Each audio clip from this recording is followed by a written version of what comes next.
আসসালামু আলাইকুম প্রিয় লিসেনার, কেমন আছেন সবাই? আশা করি অনেক ভালো আছেন। আজকে খুব সুন্দর কিছু বাস্তব ঘটনা ও গল্প নিয়ে হাজির হলাম। প্রথমে যে গল্পটি বলবো, গল্পের নাম অভিশপ্ত গহনা। গল্পটি লিখেছেন মোহাম্মদ আরিয়ান অভি। তো চলুন কথা না বাড়িয়ে গল্পটা শুরু করি। গ্রামের নাম চঞ্চলপুর। সেই গ্রামের জমিদার শফিক খান। শফিক খান খুব খারাপ মানুষ ছিলেন। মানুষের উপরে অত্যাচার করতে সে ভালোই পারত, কিন্তু তার ৪টি বউ থাকতেও কেন সে বাবা হতে পারছে না, এটা জানার জন্য সে কবিরাজের কাছে যায়। কবিরাজ তাকে পরীক্ষা করে বলে সে কখনোই বাবা হতে পারবে না। শফিক খান চিন্তায় পড়ে গেল। তার এত টাকা পয়সা, সে কি করবে? তাই সে একটি শয়তানের পূজারীর কাছে গেল। তাকে বলল, এমন কিছু কি করা যায় না যে আমি মরার পরেও আমার ধন সম্পদ আমার সাথেই থাকবে? কবিরাজ বলে, হ্যাঁ, পারবি। পারবি তুই তোর কাছে রাখতে। একটি কাজ শিখিয়ে দিব, যা করলে তুই মরার পরেও তোর ধন সম্পত্তি 10টি জিন পাহারা দিবে। তারা মরে গেলেও তাদের সন্তানেরা পাহারা দিবে সারা জীবন। অনেক টাকা পয়সা কবিরাজকে দিয়ে শফিক খান কাজগুলো শিখে নেয়। আর তার পরিবারে সে শুধু নায়েবকেই বিশ্বাস করত।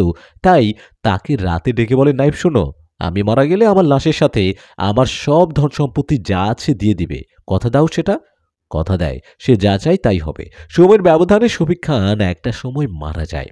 নায়েব তার কথা রাখে, তার লাশের সাথে তার সব ধন সম্পত্তি দিয়ে দেয়। আহা, কি ঘটনা! কিন্তু কেউ তো আর জানতো না সে কুফরি করে 10টি ভয়ঙ্কর জিনকে তার কবর পাহারাতে লাগিয়ে গেছে।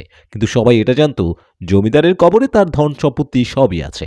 নায়েবকে জমিদার বলে গিয়েছিল তার কবর কেউ যেন পাহারা না দেয়। সে নাকি নিজেই পাহারা দিবে তার নিজের কবর। নায়েব সেদিন অবাক হলেও তার মুখের উপর কিছু বলে না। সেই কথা মতো কোনো পাহারাও বসানো হয় না। সেই রাতেই 4টি চোর মিলে সিদ্ধান্ত নেয় যে তারা জমিদারের কবর খুঁড়ে সব ধন সম্পত্তি বের করে নেবে। তাহলেই তারা সারা জীবন বসে বসে খেতে পারবে। যেই কথা সেই কাজ। রাত 12টা বাজে। 4টি চোরের নাম ছিল মানিক, রফিক, সালাম, সবুজ। তারা কবরস্থানের ভেতরের প্রবেশ করলো। আমরা সবাই জানি কবরস্থান একটি পবিত্র জায়গা। তারাও তাই ভেবে নিশ্চিন্তে হয়ে কবর খুঁড়তে লাগলো। একটা সময় পুরো কবরটাই খোঁড়া শেষ হলো। তারা দেখে জমিদারের লাশের ঠিক পাশেই রাখা একটি গহনার বাক্স।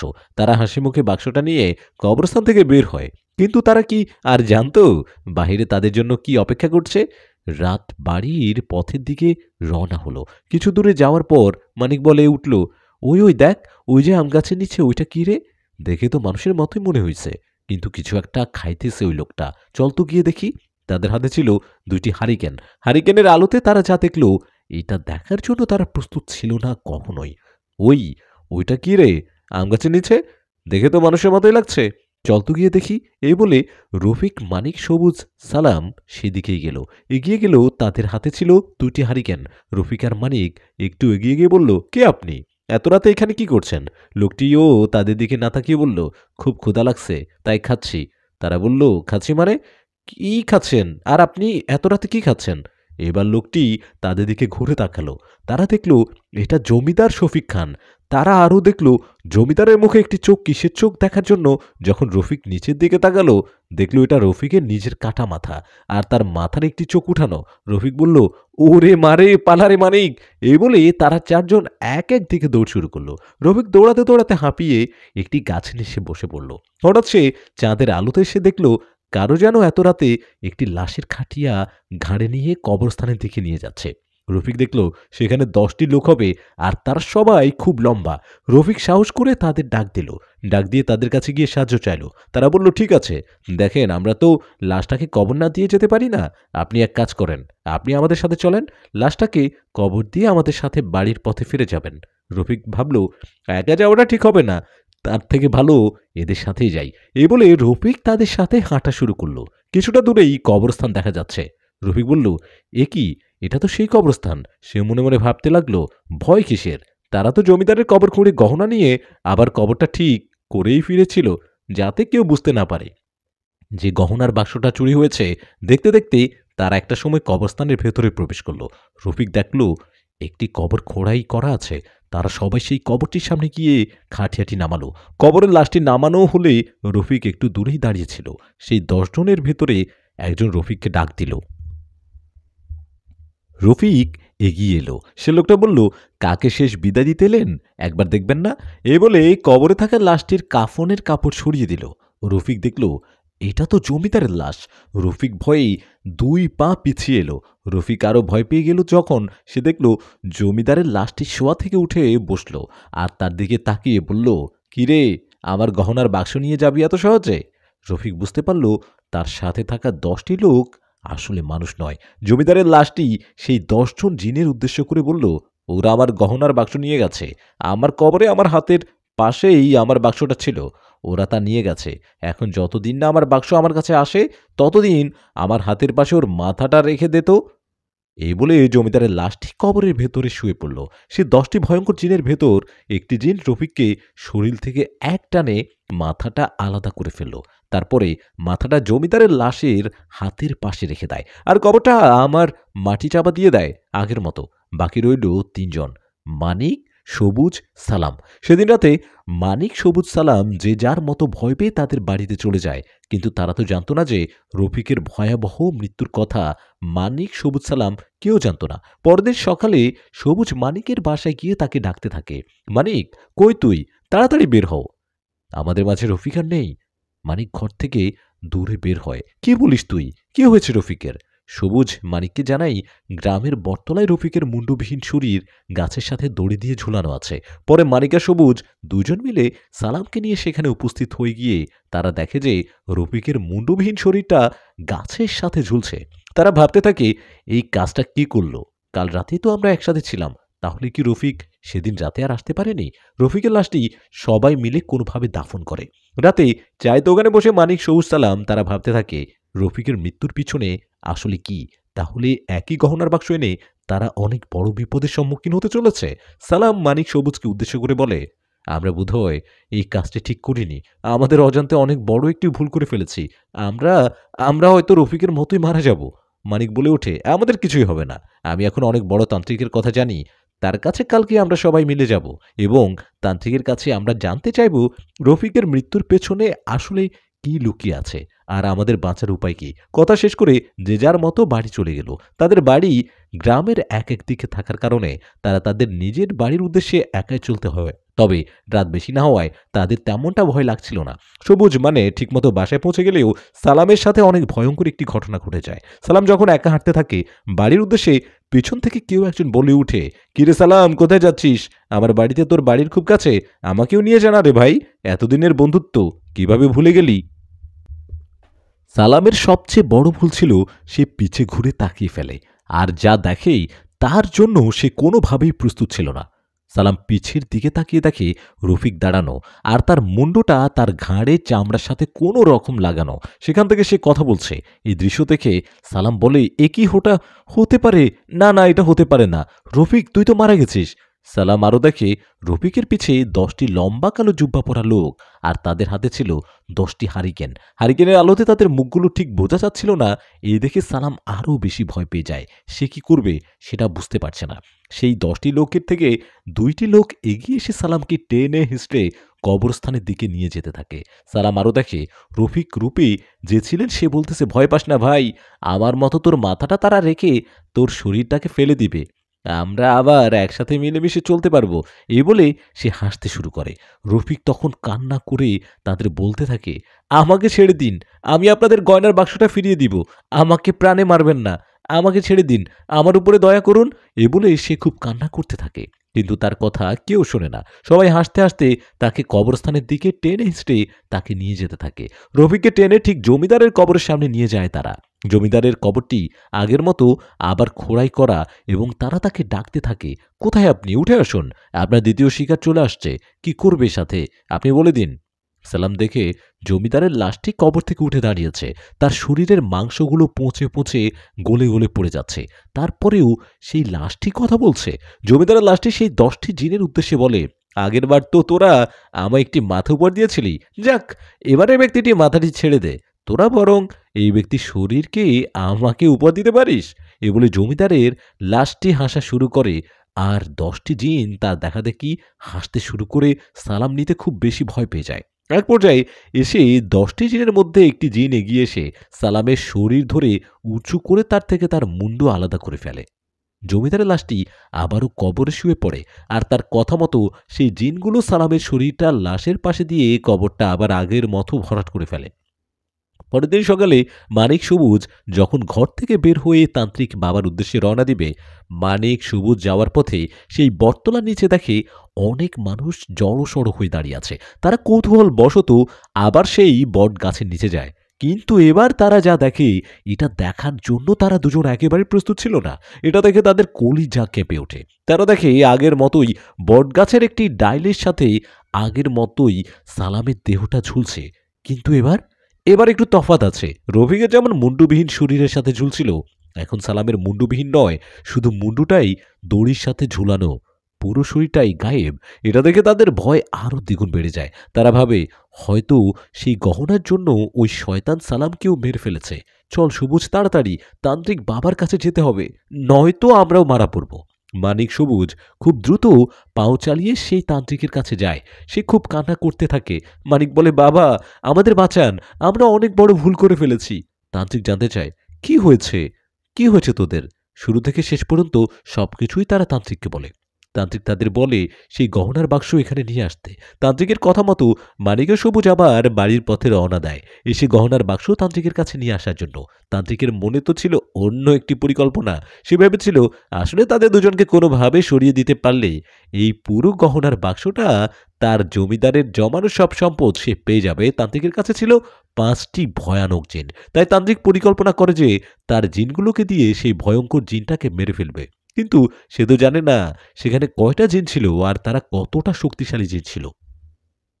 তান্ত্রিক ভেবেছিল আজ রাতে কবরস্থানে গিয়ে কিছু করে সেই জিনটাকে মেরে পাশাপাশি তার জিনের মাধ্যমে মানিককেও মেরে ফেলবে। যে কথা সেই কাজ। মানিক যখন বাড়ি থেকে গহনার বাক্সটা তান্ত্রিকের কাছে নিয়ে আসে, তান্ত্রিক মানিককে বলে, আজ রাতে তুই আমার সাথে গহনার বাক্স নিয়ে সেই কবরস্থানে যাবি, কিছু করতে হবে। সবুজ, তুই বাসায় থাকবি, তোকে একটা আমি তাবিজ দিচ্ছি, এই তাবিজটা তুই তোর বাম হাতে সবসময় বেঁধে রাখবি। এ বলে সবুজকে একটি তাবিজ ধরিয়ে দেয় আর মানিককে বলে, রাতের জন্য তুই প্রস্তুত হও, আজ রাতে যা করার করতে হবে। এ বলে তাদের দুজনকে তান্ত্রিক বিদায় করে দেয়। রাত তখন 10টার উপরে হবে। তখন অনেক আগেকার সময় থাকার কারণে রাত 10টায় অনেক মধ্যরাতের সমান ছিল। তান্ত্রিক আর মানিক তারা দুজন কবরস্থানের দিকে রওনা করলো। রাস্তায় হাঁটার সময় মানিক বুঝতে পারছিল যে তান্ত্রিকের আশেপাশে হয়তো কেউ আছে। মানিক তাকে এই কথা জানাতে চাইলে তান্ত্রিক তাকে বলে, তুই ভয় পাস না, এরা সব আমার জিন, আজকে দেখিয়ে দেব যে আমার কত ক্ষমতা। এ বলেই তারা কবরস্থানের ভিতরে প্রবেশ করে। তান্ত্রিক জমিদারের কবরের সামনে গিয়ে একটি গোল সার্কেল করে এখানে মানিককে দাঁড়াতে বলে, আর সে কিছু রিচুয়াল করেই শুরু করে। একটা সময় এই মানিক লক্ষ্য করে চারদিকে ঝড়ো হাওয়া বইতে শুরু করছে, আর একটা দিক থেকে অনেক কান্না চিৎকার ভেসে আসছে। এর কারণ জানাতে চাইলে তান্ত্রিক বলে, আমার সাথে থাকা জিনগুলো ওদের সাথে লড়াই করছে, তুই ভয় পাস না, আমার জিনগুলো খুবই শক্তিশালী। আসলে তান্ত্রিক জানতোই না যে সেই নরঘাতক 10টি ভয়ঙ্কর জিনগুলো আসলে কতটা শক্তিশালী। একটা সময় ঝোপের আড়াল থেকে সেই লম্বা জুব্বা পরিত কালো 10টি অবয়ব বের হয়ে আসে, আর তাদের হাতে ছিল হারিকেন। তারা হাসতে হাসতে কবরের দিকে এগিয়ে আসে। তান্ত্রিক তাদের উদ্দেশ্য করে বলে, তোরা মারা যাসনি? আমার জিনের সাথে তোরা কি করেছিস? তোদের আমি ছাড়ব না। তোরা হয়তো জানিস না, আমি তোদের বোতল বন্দি করে মেরে ফেলতে পারি। সেই 10টি জিনের একটি জিন বলতে শুরু করেন, তুই হয়তো জানিস না আমাদের শক্তি সম্পর্কে। তোর ওস্তাদ আছে নাকি? যেন নাম ও। ও হ্যাঁ, তান্ত্রিক পরোপনাথ, সেও পারবে না আমাদের বন্দি করতে। তুই তো তোর শুধুমাত্র তার একটি শিষ্য। শিষ্য হয়ে তুই এসেছিস আমাদের সাথে লড়াই করতে? তারা আরো বলে, ওই 5 জনের এত বড় দুঃসাহস আমাদের সাথে লড়াই করতে আসছে, তাদের মাঝখানে থেকে ছিঁড়ে আমরা দুভাগ করে ফেলে রেখেছি। ঝোপের আড়ালে তুই গিয়ে দেখে আয়। এই বলে সেই 10 জন হাসা শুরু করে।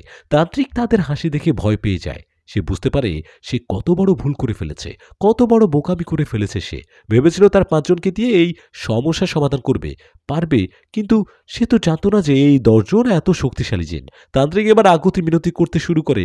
সে বুঝে গেছে সেও হয়তো এখন মারা যাবে। তাই সে তার প্রাণ ভিক্ষার জন্য তাদের কাছে মিনতি করতে থাকে আর বলতে থাকে, আমাকে মেরো না, আমাকে ছেড়ে দাও, আমি এখানে আর কখনো আসবো না। সেই নরখাদক জিনগুলো বলতে থাকে, কি করে ছেড়ে দিব বল? শিকার যদি নিজ থেকে ক্ষুধার্ত বাঘের গুহাতে ঢুকে পড়ে, সেই বাঘ কি তার শিকারকে কখনো ছাড়ে?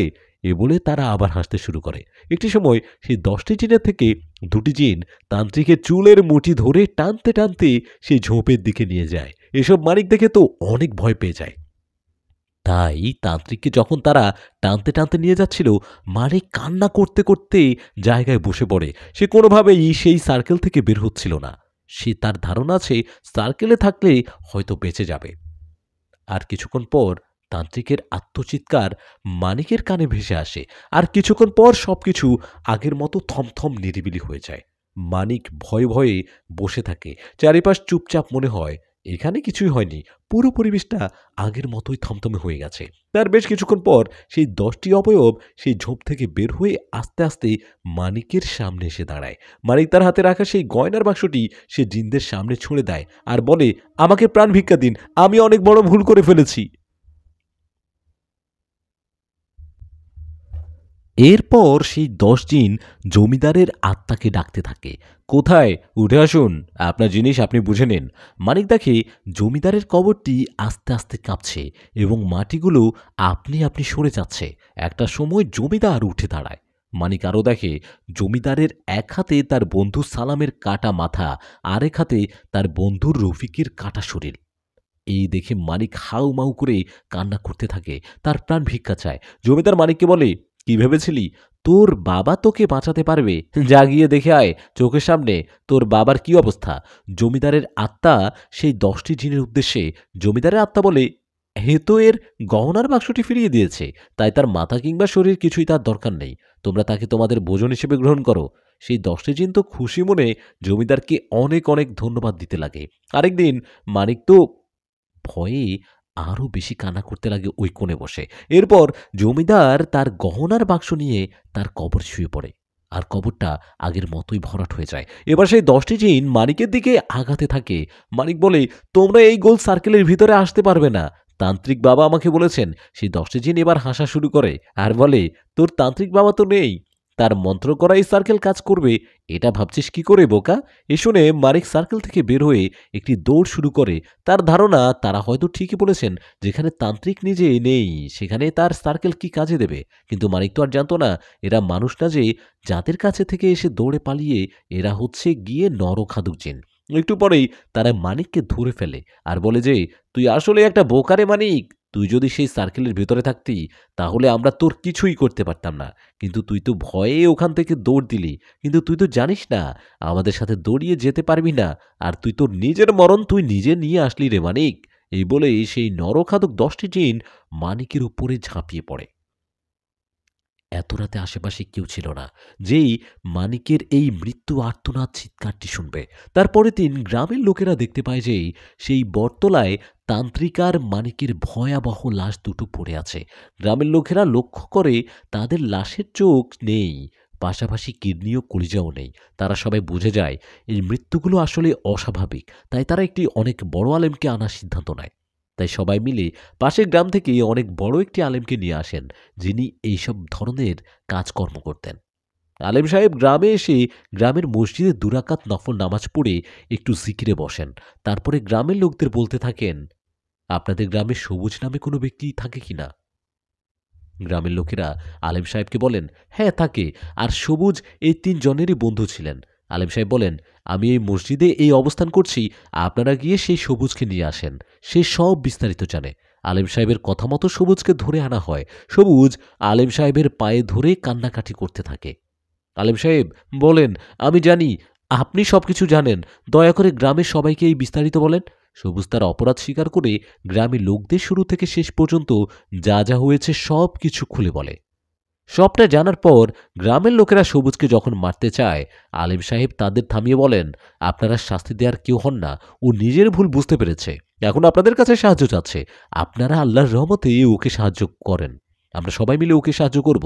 সবুজ, তুমি আজ রাতে আমার সাথে সেই কবরস্থানে যাবে। আমার উপর তোমার বিশ্বাস আছে তো? জি আলেম সাহেব, আমি জানি আপনি আমাকে বাঁচানোর সব চেষ্টা করবেন। দেখো সবুজ, বাঁচানোর মালিক উপরওয়ালা, আমি তো শুধুমাত্র একজন উসিলা। এই কথা বলে আলেম সাহেব মসজিদ থেকে সবুজ সহ সকল গ্রামবাসীকে বের করে দেয় এবং সে একটু একা কারো সাথে জানি কথা বলতে চায়। আসলে আলেম সাহেবের একজন বন্ধু ছিল, কিন্তু সে মানব নয়, জিনদের একজন সর্দার, যার নাম ছিল সোলেমান। রাতে তাহাজ্জুদের নামাজ শেষ করে আলেম সাহেব তার বন্ধুকে স্মরণ করেন। কিছুক্ষণ পর একটি সালাম ভেসে আসে। আলেম সাহেব পিছে ঘুরে দেখে তার বন্ধু সোলাইমান আসছে। আলেম সাহেব তাকে সালামের উত্তর দিয়ে বসতে বলেন এবং সোলেমান সাহেবকে সব কিছু খুলে বলেন, শুরু থেকে শেষ পর্যন্ত। সোলাইমান সাহেব তাকে বলে, আমি একটু খোঁজ খবর নিয়ে দেখি, আমি ফজরের আগ দিয়ে তোমাকে জানাবো, তুমি একটু জিকির করে থাকো, আমি আসছি। ২ ঘন্টা পরে সোলেমান সাহেব আলেম সাহেবের কাছে এসে বলেন, দেখুন, আসলে জমিদার যখন মারা যায়, মারা যাওয়ার কিছুদিন আগে এসে একটি শয়তানের পূজারীর কাছে যায় আর তার কাছে জানতে চায়, তার যেহেতু কোনো সন্তান ছিল না, তো সে জানতে চায় সে মরার পর তার সব সম্পদ সে কি নিজের কাছে রাখতে পারবে কিনা। সেই শয়তানের পূজারী অনেক টাকার বিনিময়ে জমিদারকে একটি কুফুরি শিখিয়ে দেয়, যে কারণে সর্বমোট ১০টি জিন তার কবরকে সব সময় পাহারা দিয়ে রাখে। আর যেহেতু দিনের বেলা আশেপাশে মানুষ সব থাকার কারণে কেউ ওই সম্পদ বের করতে পারে না, তাই রাতের বেলা অনেকেই চেষ্টা করে সে কবর খুঁড়ে জমিদারের সব সম্পদ বের করে আনার জন্য। কিন্তু তারা তো জানতো না তার কবর পাহারা দেওয়ার জন্য জমিদার কুফুরি করে ১০টি ভয়ঙ্কর জিন কবর পাহারা দেওয়ার জন্য রেখে দিয়েছেন। তাই তারা ৪ জন সেদিন রাতে কবর খুঁড়ে এসে গহনার বাক্স বের করে, যার ভেতরে জমিদারের সব সম্পত্তি ছিল। কিন্তু সেদিন রাতেই রফিককে সেই জিন মেরে ফেলে। তারপর এক এক করে বাকি ২ জন, সালাম আর মানিক। এখন বাকি আছে শুধুমাত্র সবুজ, কিন্তু আল্লাহর রহমতে তাকে আমরা অবশ্যই রক্ষা করব। সুলেমান সাহেব বলতে শুরু করেন, কাল গভীর রাতে তুমি আর সবুজ সেই কবরস্থানে যাবে। কবরস্থানে প্রবেশ করে তুমি নিজের শরীর বন্ধ করে ফেলবে আর সবুজের শরীরকেও মনে করে বন্ধ করে ফেলবে। তারপর জমিদারের কবরটা ২ জন মিলে পুরোপুরি খুঁড়ে ফেলবে। পরবর্তীতে কিছু তেল দিয়ে সে শরীরটাকে পুরোপুরি পুড়িয়ে ফেলতে হবে, কারণ জমিদার নিজের শরীরের ভিতর সেই কুফরি করা তাবিজগুলো তার পুরো শরীরে মিশিয়ে দিয়েছে। ভয় পেও না, আমি তোমার সাথে থাকবো। আল্লাহর রহমতে তোমাদের কিছুই হতে দেব না। আর হ্যাঁ, আমি একা থাকবো না, তোমার আশেপাশে আরও ৩,০০০ জিনকে আমি এই পাহারায় রেখে দেব। তোমার সেই ১০টি জিন কিছুই করতে পারবে না। এই কথা বলে সোলেমান সাহেব বিদায় নেয়। পরের দিন রাতে আমি আসব, এশার নামাজ পড়ে মসজিদের অপেক্ষাই করতেছিলাম গভীর রাত হওয়ার জন্য। গভীর রাতে আমি আর সবুজ ২টো হারিকেন নিয়ে কবরস্থান থেকে রওনা হয়ে যাই। সবুজ আমাকে বলে, আমার খুব ভয় করছে। আমি বলি, ভয় পেও না, আমাদের সাথে আল্লাহ আছেন। কিছুটা পথ এগোতেই আমি দেখি সামনে আম গাছের নিচে সেই লম্বা কালো একটি লোক দাঁড়ানো। আমি বুঝে গেলাম এটা একটি জিন, আর সেই ১০ জনের একজন। আমি সাথে সাথে নিজের শরীর বন্ধ করে ফেলি আর পিছে ঘুরে যখনই সবুজের শরীরটাকে বন্ধ করব, দেখি পিছনে সবুজ নেই। সামনে তাকিয়ে দেখি সে জিনটাও নেই। হঠাৎ একটি চিৎকার ভেসে এলো, আলেম সাহেব, বাঁচান, বাঁচান আমাকে, ওরা আমাকে আমাকে নিয়ে গেল। কি করব তখন বুঝতে পারছিলাম না। আমি হাঁটু গেড়ে মাটিতে বসে পড়ি আর সোলেমান সাহেবকে স্মরণ করতে থাকি। একটা পর্যায়ে সোলেমান সাহেব পিছ থেকে আমার কাঁধে হাত রাখে আর বলে, ভয় কেন পাও? আমি বলেছি না তোমার কোনো ভয় নেই। আর আমি দেখতে পাই ঝোপের আড়াল থেকে ১০ জন সাদা জুব্বা পরা লোক বের হয়ে এলো। আর সেই ১০ জনের পিছনে সবুজ দাঁড়ানো, আর সবুজের পিছনে আরও ১০ জন। সবুজ এক দৌড়ে আমার কাছে চলে আসে। আমি বুঝতে পারলাম সবুজ তার আশেপাশে কাউকে দেখতে পাচ্ছে না। সবুজ আমাকে বলে, যখন সেই ভয়ঙ্কর ১০টি জিন আমাকে টেনে নিয়ে যাচ্ছিল, হঠাৎ করে কোথা থেকে অনেক ঝড়ো বাতাস এসে সেই ১০টি জিনকে উড়িয়ে কোথায় যেন নিয়ে যায়। আর আমি দৌড়ে আপনার কাছে চলে আসি। আমি সবুজকে সান্ত্বনা দিয়ে বলি, চলো, আর কোনো ভয় নেই, ইনশাল্লাহ, আল্লাহ পাক তো আছেনই। সোলেমান সাহেব বাতাস হয়ে আমার কানে কানে বলে যায়, কবরস্থানের ভেতর একটু সাবধানে থেকো। আমরা ২ জন কবরস্থানের ভেতর প্রবেশ করি আর জমিদারের কবরের সামনে গিয়ে কবরটা খোঁড়া শুরু করি। একটা পর্যায়ে কবরটি পুরোপুরি খুঁড়ে ফেলি আমি আর সবুজ। এতদিনে জমিদারের লাশটি পৌঁছে খুব বিশ্রী একটি অবস্থা। আমরা ২ জন রুমাল বেঁধে লাশটির উপরে নিয়ে এসে তেল ঢালতে শুরু করি, কারণ আমাদের লাশটাকে আমাদের জ্বালাতে হবে। কিন্তু হঠাৎ করে আকাশটা কালো মেঘে ভরে যায়, চাঁদের আলোটাকে পুরোপুরি আটকে যায়। সেই কালো মেঘে কোথা থেকে যেন দমকা হাওয়া শুরু হয়। কিছু বোঝার আগেই জমিদারের লাশটা কবর থেকে উঠে দাঁড়ায়। এক হাতে আমার গলা আর আরেক হাতে সবুজের গলাটা চেপে ধরে আর বলতে থাকে, তোরা এখানে এসে অনেক বড় ভুল করেছিস, তোরা আর প্রাণে ফিরতে পারবি না। এই বলে আমাকে দূরে ছুঁড়ে মারে আর সবুজকে গলা চেপে হত্যা করতে চায়। আমি আমার ব্যাগ থেকে জমজমের পানির বোতলটা বের করি আর সূরা রহমানের কিছু আয়াত পড়ে সেই লাশটির শরীরে ছেটাই। এদের লাশটি ঝরে পড়ে যাচ্ছিল ও এক পর্যায়ে সবুজকে ছেড়ে আমার দিকে এগিয়ে আসে। আমার কোনো ক্ষতি করার আগেই সোলেমান সাহেব আমার সামনে এসে দাঁড়ায় আর আমাকে বলে, তুমি সবুজকে নিয়ে যাও, একে আমি দেখে নেব। তুমি তাড়াতাড়ি কবরস্থান থেকে বাইরে চলে যাও। এবং আমি তার কথা মতো সবুজকে নিয়ে দৌড় দিয়ে বাইরে চলে আসি কবরস্থান থেকে। আমরা যখন চলে আসছিলাম দূর থেকে দেখি কবরস্থানের ভেতরে আগুন জ্বলছে। এর মানে সোলেমান সাহেব জমিদারকে পুরোপুরি জ্বালিয়ে দিয়েছে। এর সাথে এই গ্রামের লোকেরা অনেক বড় বিপদ থেকে বেঁচে যায় আর এই অভিশাপটি সমাপ্ত হয়। আমরা যখন মসজিদে আসি তখন আমি অজু করে এবং সবুজকে পবিত্র করে আমরা দুজন নূর মসজিদে ফজরের নামাজ আদায় করি আর মহান আল্লাহর কাছে অনেক অনেক শুকরিয়া আদায় করি। আমি আরিয়ান। আমি জানি না এই গল্পটি আপনাদের কাছে কেমন লেগেছে, তবে আমি আমার মতো যথাসাধ্য চেষ্টা করেছি ভালো কিছু দেওয়ার। কিছু ভুল লিখে থাকলে আমাকে ক্ষমাশীল দৃষ্টিতে দেখবেন। আসসালামু আলাইকুম। অনেক অনেক ধন্যবাদ লেখক কবি ভাইকে এত সুন্দর ও ভয়ঙ্কর একটা গল্প শেয়ার করার জন্য। প্রিয় লিসেনার, এতক্ষণ শুনলেন লেখক আরিয়ানোভির লেখা চমৎকার একটা গল্প। এখন চলে যাচ্ছি বাস্তব কিছু ঘটনায়। আশা করি এই বাস্তব ঘটনাগুলো আপনাদের অনেক অনেক ভালো লাগবে। তো কথা না বাড়িয়ে শুরু করছি বাস্তব একটা জিনের ঘটনা। আসসালামু আলাইকুম নিশাদ ভাই। আশা করি আপনি সহ সবাই অনেক ভালো আছেন। আমি মোহাম্মদ রিফাত। এর আগে আপনার চ্যানেলে একটা বাস্তব ঘটনা পাঠিয়েছি। সেই ঘটনাটা সবার ভালো লাগায় নতুন করে আরেকটা ঘটনা পাঠালাম। আজ এই ঘটনাটা বলবো সেটা পুরোটাই বাস্তব।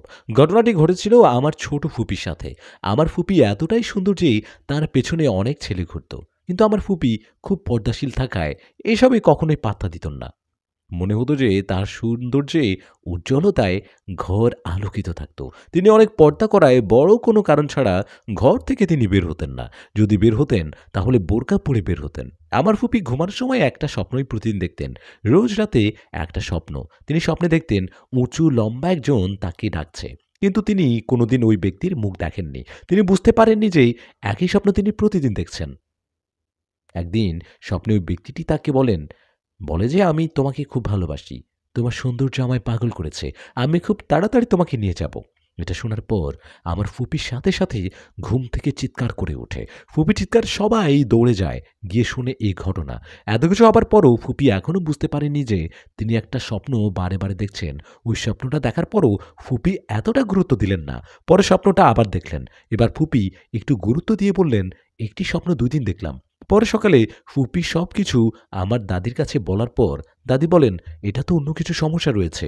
দাদি ফুপিকে আমাদের মসজিদের ইমাম সাহেবের কাছে নিয়ে যায়। সেখানে যাবার পর ইমাম সাহেবকে সব খুলে বলেন। সব শুনে ইমাম সাহেব বুঝে যায় যে আমার ফুপির উপর জিনের নজর পড়েছে। ফুপির সৌন্দর্য জিনকে মোহিত করেছে। তারপর ফুপিকে আর আমার দাদিকে ইমাম সাহেব বলেন যে ফুপিকে একটা জিন ভালোবাসে।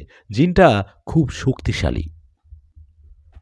এই বলে ইমাম সাহেব ফুপিকে বলেন, তুমি সবসময় ঘরে থাকবে, ঘর থেকে বের হবে না, ৫ ওয়াক্ত নামাজ পড়বে। এই বলে উনি ফুপিকে একটা তাবিজ দিলেন আর বললেন, ঘুমানোর সময় তাবিজটা তোমার বালিশের নিচে রেখে দিবে। ইমাম সাহেবের কথায় ফুপি বলেন, এই জিনকে আপনি তাড়াতে পারবেন না, ওকে তাড়িয়ে দিন। ফুপির কথার জবাবে ইমাম সাহেব বলেন, সে খুব শক্তিশালী জিন, তার সাথে পেরে উঠব কিনা জানি না, তবুও চেষ্টা করব। ইমাম সাহেবের কথা শুনে ফুপি বাসায় এসে সবাইকে এসব বলার পর সবাই চিন্তিত হয়ে পড়ল। সেই দিনটা কেটে গেল চিন্তা করতে করতেই। রাত্রে সবাই ঘুমিয়ে পড়লে ফুপিও ঘুমালো। ফুপি ঘুমানোর পর স্বপ্নে দেখেন যে সে জিনটা ফুপিকে বলছে, তাবিজ এনেছ আমাকে তাড়াতে, চাইছো কিছু হবে না, এসব করে আমি তোমাকে ছাড়ব না। আমি তোমাকে খুব ভালোবাসি। তোমাকে আমি আমার রাজ্যে নিয়ে যাব। সেখানে তোমাকে বিয়ে করে সংসার করব। কেউ আমাকে আটকাতে পারবে না। এটা দেখার পর ফুপি ঘুম থেকে চিৎকার দিয়ে উঠে বসলো। ফুপির চিৎকারে দাদি সহ পরিবারের সবাই চলে আসলো। ওরা সবাই এসব। দাদি বলল, কি হলো, চিৎকার দিলি কেন? দাদির কথার জবাবে ফুপি সবাইকে স্বপ্নের কথা বলল। স্বপ্নের কথা শুনে সবাই খুব চিন্তিত হয়ে পড়ল। এদিকে দাদি ওই স্বপ্নের কথা শুনে ফুপিকে আবার আরেকজন কবিরাজের কাছে নিয়ে যায়। সেই কবিরাজের কাছে যাবার পর কবিরাজ বলে, দেখুন, আপনার মেয়েকে জিনের পছন্দ হয়েছে বলেই ওই জিন ফুপি স্বপ্নে আসে, ওকে নিয়ে যাবার কথা বলে। কবিরাজ আরও বলেন, ওই জিন আপনার মেয়েকে খুব ভালোবাসে, সে আপনার মেয়েকে নিয়ে যাবে ওদের রাজ্যে। আপনারা এখন বাড়িতে চলে যান, যদি বড় কোনো সমস্যা হয় কিছু ঘটলে আইসেন। কবিরাজের কথায় দাদি আর ফুপি চলে যায় বাড়িতে। বাড়িতে যাবার পর সেই দিনটা ভালোই ভালোই কেটে যায়। দিন পেরিয়ে রাত হয়। রাতের বেলায় দাদি শুনতে পায় চালের চাঁদের উপর কেউ হাঁটছে। দাদি বলেন, এত রাতে ছাদে কিসের শব্দ? আমার দাদি আর ছোট ফুপি আমাদের ফ্ল্যাটের ৩ তলায় থাকে। ৩ তলার উপর ছাদ। তাই তিনি স্পষ্ট শুনতে পান ছাদে কেউ হাঁটছিল। তারপর পাশে ফিরে দেখেন ফুপিও পাশে নেই। ফুপিকে পাশে না দেখে উনি তাড়াতাড়ি করে ছাদে যান। ছাদে গিয়ে দাদি দেখে ফুপি হাওয়াতে ভেসেছিল, হাওয়াতে হাঁটছে। এই দেখে দাদি কি করবে বুঝতে পারছিল না। তারপর চুপ করে নিচে গিয়ে সবাইকে ডেকে আনেন ছাদে। সবাই দেখে কিছু বুঝতে পারছিল না এখন কি হবে। একটা কথা আগে বলতে মনে নেই নিশাদ ভাই, এই ঘটনাটি ঘটেছে দাদা মারা যাবার ৫ বছর পরে। তারপর দাদি একটা গ্লাসে সূরা নাস পড়ে ফু দিয়ে ফুপির শরীরে দিতেই ফুপি স্বাভাবিক হয়ে মাটিতে পড়ে যায়। তারপর সকালে ফুপিকে সে কবিরাজের কাছে নিয়ে যায়। সব বলার পর কবিরাজ বলেন, আপনারা একটু বসুন, আমি আসছি। এই বলে তিনি একটা ছোট ঘরে যান।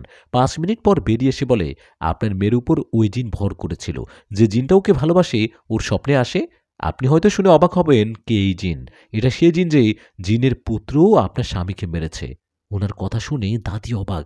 ওনার কথায় দাদি বলেন, ওই জিনকে কিভাবে তাড়ানো যায়? কবিরাজ বলেন, এটা বলতে পারি না, কিন্তু সে যেহেতু একবার আপনার মেয়ে শরীরে প্রবেশ করেছে, তাই সে আপনারও আপনার মেয়ে শরীরে আসতে পারে। আপনারা আজ চলে যান, আগামীকাল আপনারা আবার আসবেন। আমি আগামীকাল আপনার মেয়ের ভিতরে ওই জিনকে হাজির করব। ওকে বলবো আপনার মেয়ের পিছনে ছেড়ে দিতে। ওনার কথা শুনে দাদি চলে যাচ্ছিল। ঠিক তখনই কবিরাজ বলেন, দাঁড়ান, দাঁড়ান একটু। এই তাবিজটা ওর গলায় পরিয়ে দিবেন, এতে ওর উপকার হবে। কবিরাজের কথায় দাদি তাবিজ নিয়ে বাসায় চলে যায়। ফুপির কাছে তাবিজ ছিল বলে কালকের রাত্রে ওদিন ভালোই কেটে যায়। তারপর সন্ধ্যায় দাদি ফুপিকে নিয়ে কবিরাজের কাছে যায়। গিয়ে দেখেন কবিরাজ একটা গোল বৃত্ত এঁকে রেখে তারপর পাশে লাল রং দিয়ে স্টার এঁকে রেখেছেন। স্টারের প্রতিটি কোণায় মোমবাতি জ্বালানো। কবিরাজ দাদি আর ফুপিকে দেখে বলেন, ও আপনারা এসেছেন, আসেন, আপনার মেয়েকে স্টারের মাঝে বসান। আমি আপনার সাথে এই গোলবৃত্তের মধ্যে থাকবেন, কিছুতেই বের হবেন না। যখনই ওই জিন আপনার মেয়ের শরীরে প্রবেশ করবে তখন একটা একটা করে মোমবাতি নিভে যাবে। তারপর কবিরাজ কি যেন বিড়বিড় করতে থাকে, কাকে যেন ডাকতে থাকে। ঘরে জোরে জোরে বাতাস হচ্ছিল। যখনই ফুপির মধ্যে জিন প্রবেশ করে মোমবাতিগুলো আপনা আপনি নিভে যায়। ঘরের বাতাসও থেমে যায়। তারপর কবিরাজ ওনাকে সালাম দেয়, কিন্তু জিনটা সালামের জবাব দেয় না। কবিরাজ বলল, বেয়াদব, সালাম দিলে সালামের উত্তর দিতে হয়। ওনার এই কথারও কোনো জবাব আসলো না। কবিরাজ বলেন, আমি তো ভালোভাবে বলছি, মেয়েটিকে ছেড়ে একেবারের জন্য চলে যা। জিনটা বলে, যাব, ওকে আমি আজ রাত্রে নিয়ে যাব, ওকে ছাড়বো না। কবিরাজ বলে, তার মানে তুই এইভাবে মানবি না? তারপর কবিরাজ কেমন একটা আটা নাকি কি যেন নিয়ে সেটা আয়াতুল কুরসি পাঠ করে ফুঁক দিয়ে ফুপির শরীরে ছিটিয়ে দিতেই জিনটা ছটপট করতে থাকে। জিন বলে, মাপ মাপ মাপ করে দিন আমাকে, আমি আর আসবো না, ওকে ছেড়ে চলে যাব, ও আমাকে ছেড়ে দিন। কবিরাজ কিছু না ভেবে জিনকে ছেড়ে দেয়। তারপর জিনটি চলে যায়। সবাই ভাবে জিনটি চলে গেছে, কিন্তু না, জিনটি রাত্রে আমার ফুপির শরীরে প্রবেশ করে। তারপর ফুপি পাগলামি করতে থাকে। ওর পাগলামি দেখে দাদি বুঝে যায় সে জিন যায়নি, কবিরাজকে বোকা বানিয়েছে। দাদি তাড়াতাড়ি ওই কবিরাজকে ফোন করে তাড়াতাড়ি আসতে বলল। এদিকে ফুপির পাগলামি বেড়ে চলেছে। ফুপি আমাদের বাসার পাশেই একটা পাইপ ছিল, সেই পাইপ বেয়ে ফুপি ওঠা শুরু করলো উপরে। ফুপির মধ্যে থাকা জিনটি বলে, আমি ওকে পাবো না, তাহলে আমি যদি ওকে না পাই কাউকে ওকে আমি পেতে দিব না, আমি ওকে ছাদ থেকে ফেলেই মেরে ফেলবো। সে জিনটা প্রায় ফুপিকে ছাদে নিয়ে ফেলেই দিচ্ছিল, কিন্তু সাথে সাথে কবিরাজ এসে হাত ধরে নামিয়ে আনে। নামানোর পর জিনের শরীরে এক ধরনের পানি ছিটিয়ে দেয়। তারপর সাথে সাথে কবিরাজ একটি বোতল বের করে সেই বোতলে জিনকে বন্দি করে ফেলে। ওকে বন্দি করার পর ফুপি সুস্থ হয়ে যায়। কবিরাজ যাবার আগে দাদিকে বলে যায়, আমি এই বোতল কবরস্থানে পুঁতে দিব, আপনারা আপনার মেয়েকে যত তাড়াতাড়ি সম্ভব বিয়ে দিয়ে দিন। কথাটা বলেই চলে যায় কবিরাজ। এরপর থেকে ফুপির সাথে আর কোনো সমস্যা হয় না, ফুপিকে বিয়ে দেওয়া হয়। এ বলে রিফাত ভাই তার ঘটনাটা শেষ করেন। প্রিয় লিসেনার, কেমন লাগলো রিফাতের পাঠানো জিনের বাস্তব ঘটনাটি? কমেন্ট করে জানাবেন আপনাদের মতামত, ভালো লাগা এবং মন্দ লাগা। আমি চলে যাচ্ছি আরেকটা নতুন ঘটনায়। আসসালামু আলাইকুম নিশাদ ভাই, আমার নাম ইমন। আমার বাড়ি টাঙ্গাইল জেলার মির্জাপুর উপজেলার ভাতগ্রাম ইউনিয়নের সিংঝুরি গ্রামে। ঘটনাটি ঘটেছে আজ থেকে প্রায় ১৫-১৬ বছর আগে মির্জাপুর উপজেলার দুল্লা গ্রামে। যার সাথে ঘটনাটা ঘটে তারা হলো আমার এক মামাতো বোন, ৪ বছরের, ও ভাগিনা একটা ৪ বছরের। দুল্লা গ্রামের একটা ছোট নদী আছে, সেই নদীতেই নানা অদ্ভুত ঘটনা ঘটে। আমার নানির ও বোনের বাড়ি দুল্লা গ্রামে, দুজনের বাড়ি একই গ্রামে একই সাথে। হঠাৎ একদিন বিকেলে আমার মায়ের কাছে শুনতে পেলাম দুল্লা থেকে খবর আসছে রিনুর ছেলে ও রমিজের মেয়েকে কেন জানি পাওয়া যাচ্ছে না। রিনু হলে আমার ফুফাতো বোন, আর রমেশ হলো আমার মামা। দুটো বাচ্চা নিখোঁজ হবার কথা শুনে মা ওইদিন চলে গেলেন ওদের বাড়িতে। পরের দিন সকালে আমরাও গেলাম। সেখানে গিয়ে তখন শুনতে পেলাম ওই দুপুরে ছেলে মেয়ে দুজন বাড়িতে খেলা করছিল। হঠাৎ তারা রাস্তায় বের হয়। সবাই ভাবছে খেলা করছে। ওরা দুজন রাস্তার পাশের এক হিন্দু বাড়িতে গিয়ে জবা ফুল নিয়ে খেলতে খেলতে নদীর পাড়ে চলে আসে। নদীটা আবার গ্রামের কাছেই 2 মিনিট লাগে। সেই নদীতে একপারে একটা জায়গায় গোসল করে গ্রামের মানুষ। সেই গ্রামের হিন্দু মুসলিম সবাই গোসল করে, এখনও বর্তমানেও করে। তো ওরা যখন নদীর তীরে খেলা করছে তখন বাজে ঠিক দুপুর 2টা। সবাই গোসল করে চলে যায়। তখন দু একের জন্য হয়তো ছিল দু একজন সেখানে। সেই দু একজন দেখে বাচ্চারাও নদীর তীরে বালু দিয়ে জবা ফুল নিয়ে খেলছে আর পানিতে যাচ্ছে পানি আনতে। ছোট দুটো বাচ্চা নদীর কাছে এসে পানি নিয়ে খেলা করছে দেখে সেখানে থাকা একজন বাচ্চাদের ধমক দিয়ে ওখান থেকে তাড়িয়ে দেয়। ওনারা গোসল করে চলে যায় বাড়িতে। এদিকে বাড়ির লোক বাচ্চাদের খোঁজাখুঁজি করতে এ বাড়ি ও বাড়ি খুঁজতেছে। কেউ বলছে, আমরা তো দেখিনি, দেখতে পাইনি। বাচ্চাদের খুঁজতে খুঁজতে রাস্তায় ওপাশে হিন্দু বাড়ির এক দিদি বলছে, ওরা তো আমার ওখান থেকে জবা ফুল নিয়ে গেতে দেখলাম। আমি জানি না ওরা এরপরে কোথায়। তখন ওনারা সারা পাড়া তন্ন তন্ন করে খুঁজে জানতে পারল ওদের নদীর পাড়ে খেলা করতে দেখেছে। বাচ্চাদের নদীর পাড়ে খেলা করতে দেখছে শুনে তখন তারা নদীর পাড়ে সকলে জড়ো হয়, এদিক ওদিক খুঁজতে থাকে, কিন্তু কোথাও পায় না। বাচ্চা দুটোকে কোথাও খুঁজে না পেয়ে বাড়ির সবাই কান্না করতে থাকে। দুটো বাচ্চাই ছিল দুই পরিবারের প্রথম সন্তান। বাচ্চা দুটো হঠাৎ নিখোঁজ হবার পর এলাকায় সবাই বুঝতে পারল কিছু তো তাহলে হয়েছে। বাচ্চা দুটো আবার নদীতে পড়ে যায়নি তো, এই ভেবে অনেকে নদীর পাড়ে নেমে খুঁজতে লাগলো, কিন্তু এতে কোনো কাজ হলো না। গ্রামের অনেকে বাচ্চা দুটোকে খুঁজে না পেয়ে রাতে দুজন ডুবুরিকে নামিয়ে দিলেন নদীতে, কিন্তু সেই ডুবুরি দুজনও খুঁজে পেলেন না। বাচ্চাদের না পেয়ে সেই রাতটা যে কিভাবে পার হলো একমাত্র আল্লাহ জানে। রাত পার হয়ে সকাল হলো। সকালে অনেকে খুঁজতে লাগলো। প্রত্যেকটি ঘাটে খোঁজা হলো, জাল ফেলিয়ে, কিন্তু কোনো কাজ হলো না। এদিকে বাচ্চাদের না পেয়ে সেদিন রাতে আমার মামি, মানে যে ছোট মেয়ে বাচ্চাটি হারিয়েছে, সেই মেয়েটার মা অজ্ঞান হয়ে যায়, আর জ্ঞান আসে না। মামি যখন জ্ঞান হারানো অবস্থা ছিল তখন নাকি উনি একটা স্বপ্ন দেখেন নদীতে ভোগ দিতে। এদিকে হঠাৎ তখনই খবর আসলো, গ্রামের একজন লোক বলছে নদীতে কি জানি হচ্ছে, নদীর মাঝখানে পানি পাকাচ্ছে। এই দৃশ্য দেখতেই রাতের বেলা সবাই সেটা দেখতে জড় হয়েছে। নদীতে এরকম পাক সৃষ্টি হওয়ায় এদিকে এলাকায় এলাকায় খবর চলে যায় সকালে নদীতে কি যেন হয়েছে। এদিকে মামির ফজরের নামাজের পর জ্ঞান ফেরে, আর উনি মামাকে বলে, আমি স্বপ্নে দেখলাম একটা অবয়ব আমাকে বলছে নদীতে ভোগ দিতে, দুপুরে ওখানেই রান্না করে কেউ জানি না জানে, তাহলে তোদের সন্তান জীবিত পাবি, তোদের সন্তান আমার সাথেই ভালো আছে। মামির এই স্বপ্নের কথা সকালে এক কান দুকান করে সকলে জেনে যায়। মামির স্বপ্নের কথা সবাই শুনে সবার আর বুঝতে বাকি থাকে না যে কে করেছে এই কাজ। নদীর পাড়ে সকলে আসতে থাকে। দুপুর হওয়ার আগেই 10-15 হাজার লোক জড়ো হয় ওখানে। এদিকে দুপুর হয়। ছেলে ও মেয়ের মা বাবারা এক কাপড়ে নদীর পাড়ে ভোগ রান্না করে। ভোগ মানে খাবার। সেই খাবার রান্না করতে হবে নদীর পাড়েই। আর রান্না করার সময় কারোর সাথে কথা বলা যাবে না। যে বাচ্চাগুলো হারিয়েছে ওদের মা বাবারা তো নদীর পাড়ে রান্না করছে। এদিকে তখন সেখানে হাজার হাজার মানুষের ভিড়। সবাই দেখতে চায় কি হয় কি হয়। হাজার হাজার মানুষ দেখে গ্রামের মুরব্বীরা সকলকে নদীর পাড় থেকে চলে যেতে বলে, কিন্তু উৎসুক জনতা তা মানতে রাজি হয় না। লোকজন একাকার হয়ে যায় সেখানে। এভাবে বেশ কিছুক্ষণ পর রান্না হলো। রান্না হবার পর নদীর যে জায়গায় কখনো পানি শুকায় না, মানে যেখানে সবাই গোসল করে, ওখানে কলাপাতায় ভোগ, মানে কলাপাতায় খাবার দেওয়া হয়। ভোগ দেওয়ার সময় নদীর পানিতে খুব স্রোত চলতে থাকে আর পানি ঘুরপাক খেতে থাকে। এমন সময় হঠাৎ কলা পাতার ভোগটা নদীর মাঝখানে যেতেই পানি বলকিয়ে ওঠে, পানির পাক শুরু হয়। আর আর সেখানে কলা পাতায় রান্না করা ভোগটা ডুবে যায়। ভোগটা সেখানে ডুবে যাবার পর সবাই হাত জোর করে আছে কি হয় সেটা দেখার জন্য। কি ভয়ঙ্কর একটা অবস্থা। এদিকে হঠাৎ করে তখন নদীর মাঝখানে দুটো কি যেন ভেসে ওঠে। নদীর মাঝখানে কি যেন ভেসে ওঠায় সবাই ভাবে এরা হয়তো বাচ্চা দুটো, তাই সবাই চিৎকার করে উঠে আর নৌকা নিয়ে কাছে গিয়ে দেখে দুটো কলা গাছের ডোম। কলা গাছের ডোম দেখে সবাই আর উপরে চলে আসে। এদিকে সময় আস্তে আস্তে চলে যাচ্ছে বিকেল হয়ে সন্ধ্যা নামার পথে। তখন নদীর পাড়ে যারা ছিল তারা কিছু দেখতে না পেরে বাড়ির দিকে যেতে থাকে। সবাই চলে গেলেও যার সন্তান হারিয়েছে তারা কোথায় যাবে? আমার মামা মামি বোন দুলাভাই সন্তানদের হারিয়ে মরে যাওয়ার অবস্থা হয়ে গেছে। এলাকায় একটা শোকের ছায়া নেমে আসছে। সবাই কান্না করছে, এমনকি ভয়ও পাচ্ছে। কি হলো এসব? ভোগ দেওয়ার পরও কেন তাদের পাচ্ছে না?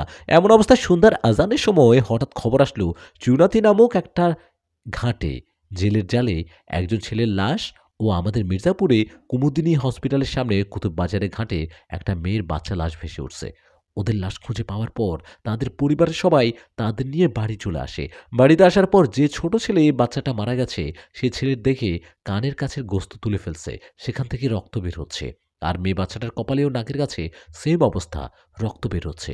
মাত্র মারা গেছে টাটকা দুজনের লাশ। সকলে খুব কান্না করছে, এলাকার সবাই হাউমাউ করে কান্না শুরু করেছে। দুজনের লাশ এক বাড়িতে রাখে তারা, সবাই দেখতেছে। তখন মুরব্বীরা বলছে ভোগ দেওয়ার সময় সকলে যদি নদীর কিনারে না যেত আর তখনই চলে আসতো তাহলে তাহলে তাদের জীবিত ফেরত পাওয়া যেত। কি করার, আর ভাগ্য এটাই ছিল। অবশেষে রাতেই দুজনের লাশ কবর দেওয়া হয়। তারপর থেকে ওই নদীর ঘাটে সকলে গোসল করতে ভয় পেত ও বাচ্চাদের নিয়ে কখনো নদীর পাড়ে যেত না। এখন আস্তে আস্তে আবার সকলেই গোসল করে, কিন্তু আগের মতো খুবই কম মানুষ। ওই ঘটনার পর আমরা মামি বাড়ি থেকে আমরা আমাদের বাড়ি চলে আসি। তখন আমার দাদি বলে আমার বোন বেঁচে থাকলে তাদের সাথে দেখা করে ওদের জীবন নিয়ে আসার চেষ্টা করত। আমার দাদির বোন ওই দুল্লা গ্রামে বিয়ে হয়, মানে আমার নানির বাড়ি ফুপুর বাড়ির বোনের শ্বশুর বাড়ি একই জায়গায়। আমার দাদির বড় বোন, ওনার মাথায় জ্বর ছিল, ওনার সাথে জিনপরি থাকতো। উনি নাকি গাছের মাথায় বসে থাকতেন। উনি গাছের মাথায় বসে থাকতেন এবং নানা ধরনের এমন কাজ করতেন যেটা স্বাভাবিক কেউ ওভাবে করতে পারে না। আর ওই নদীর নিচে নাকি স্বর্ণের নৌকা আছে এটাও জানতেন। আর ওখানে দুজন জিনপুরি থাকে, অনেক সুন্দর তারা দেখতে। আমার দাদি আরও বলেন দাদির বোনের ছেলে একদিন কোদাল কাঁধে নিয়ে নদী পার হচ্ছিল, তখন কাঁধে থেকে জিনেরা কোদাল রেখে দিয়েছিল।